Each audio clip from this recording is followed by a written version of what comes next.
kita akan membacakan 10 poin, dan nanti setelah kami terima hasil lengkap daripada abu-abu jawabannya serta referensinya, insya Allah oleh panitia akan memberikan kepada para jemaah baik berbentuk soft copy maupun hard copy. Yang pertama adalah perbedaan aliran Ahlussunnah wal Jamaah, Jabariyah dan Qadariyah dalam memposisikan ikhtiar hamba ataupun usaha hamba. Perselisihan bukan saja pada agama tetapi juga pada dunia, sehingga dalam hadis dijelaskan terpecah menjadi 73 golongan. Jabariyah yaitu kaum yang memiliki etikat bahwa manusia tidak memiliki daya, yaitu perbuatan manusia terpaksa pun majbur.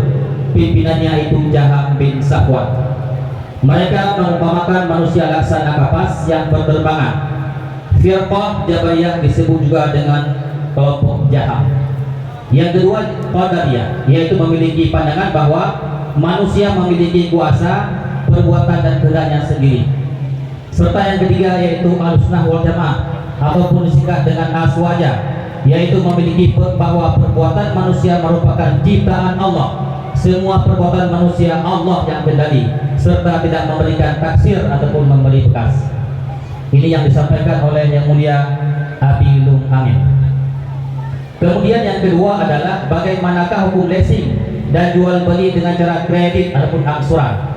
Leasing berasal dari bahasa Inggris yang artinya menyewakan atau sewa guna usaha. Bahasa Arabnya yaitu ijarah al-mumtaniyah bitamlik. Hukumnya khilaf ulama. Ada yang mengatakan boleh, tidak boleh, dan boleh bersyarat. Sedangkan fatwa MUI menyatakan bahwa hukumnya adalah boleh. Sedangkan jual beli kredit yaitu boleh dengan catatan tidak ada dualisme harga, yaitu jika kontan sekian dan jika kredit sekian. Kemudian bagaimanakah hukum umrah dengan cara kredit? Jawabannya adalah boleh dengan catatan juga tidak ada dualisme harga. Hukum menerima dan melakukan transaksi menggunakan uang haram. Jika bertransaksi dengan barang atau suatu yang tidak diketahui halal haramnya, maka hukumnya adalah boleh. Tetapi jika diyakini bahwa barang itu merupakan barang haram, maka tidak boleh karena barang haram itu tidak dimiliki ataupun tidak ditablik. Kemudian selanjutnya, bagaimanakah hukum melakukan umrah sebelum melakukan ibadah haji atau belum sur ONH? Hubungan umrah dan haji adalah satu paket. Jika haji hukumnya telah wajib, maka umrah pula hukumnya wajib. Istita'ah atau kemampuan seorang untuk berhaji ada dua, yaitu zat atau bekal belanja dan rahilah ataupun kendaraan. Dalam hal tersebut ada dua syarat. Yang pertama, jika masuk bulan haji, yaitu mulai bulan Syawal, dan yang kedua ada kendaraan untuk berangkat haji. Orang yang melakukan ta'alluq wajib haji tahun pertama, jika diundurkan maka hukumnya boleh dengan syarat azam di hati, selamat tanda-tanda akan kematian, dan boleh juga didahulukan umrah orang yang belum ta'alluq wajib haji, maka boleh juga berumrah sebelum haji. Selanjutnya adalah apakah jamaah haji ketika menggunting rambut boleh menggunakan rambut yang di luar batas kepala? Jawabannya adalah cukur merupakan salah satu rukun haji dan tahallul, yaitu menghilangkan rambut sekurang-kurangnya 3 helai. Boleh dengan cara dicukur, dicabut, digunting, serta boleh juga dengan dibakar. Dalam hal ini, cukur ini boleh rambut yang keluar dari batas kepala. Selanjutnya, apabila suami istri menikah secara sirri, yaitu tidak tercatat di KUA, kemanakah istri tersebut ataupun suami tersebut melakukan gugatan fasakh? Pernikahan yang tidak tercatat di KUA tetap sah dengan catatan lengkap syarat-syarat pernikahan tersebut. Gugatan fasakh nikah tersebut adalah mesti ditangani oleh pemerintah, dalam hal ini kepada hakim ataupun kepada qadhi, dan diberikan hak isbat nikah, dan setelah itu wajib melengkapi persyaratan daripada fasakh. Isbat nikah yaitu menetapkan ketetapan bahwa sudah terjadi pernikahan yang sah antara mereka berdua, dan dalam hal ini tidak boleh digugat, tidak boleh gugat kepada pihak lain selain daripada pemerintah.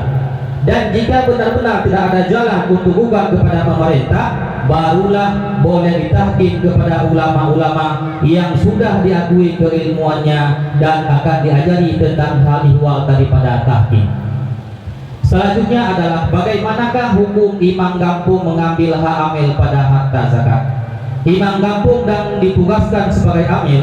Jika bekerja sebagai amil, maka amil bisa diambil kadang upah pasaran. Jika pun imam kampung ada gaji dari pemerintah, maka itu namanya ikramiyah. Adapun ihsaniyah tidak dinamakan sebagai gaji. Maka imam kampung boleh ambil hak kerja amil sesuai upah pasaran.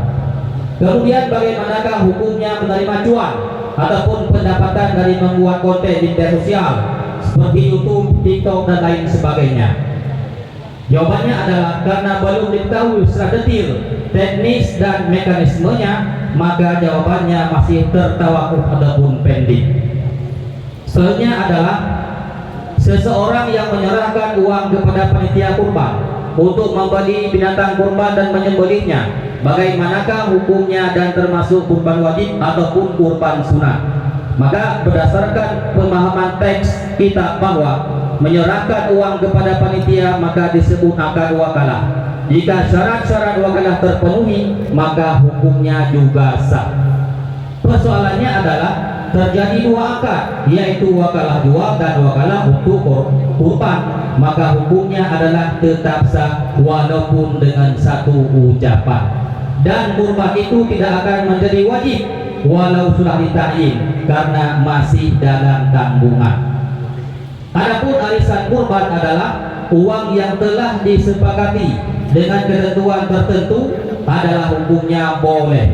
Jika pengumpulan uang tersebut lebih daripada 7 orang, misalnya untuk 1 lembu, maka tidak disebut dan tidak dikategorikan sebagai kurban, tetapi sedekah. Apakah lembu bali memenuhi syarat untuk hewan kurban? Jawabannya adalah belum ada satu kesimpulan yang bulat tentang apa itu sapi bali, karena dalam fiqh bahwa hasil peranakan hewan kurban dengan hewan yang tidak bisa dijadikan kurban, maka hasil peranakan tersebut tidak sah dijadikan sebagai kurban. Maka untuk lebih kehati-hatian, maka disarankan jika berkurban untuk memilih hewan biasa adapun lembu kampung. Maka inilah yang dapat kami simpulkan secara detail, secara global.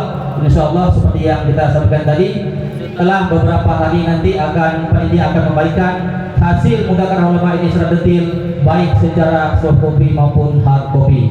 Hadanallahu wa iyyakum ajma'in. Assalamualaikum warahmatullahi wabarakatuh. Waalaikumsalam.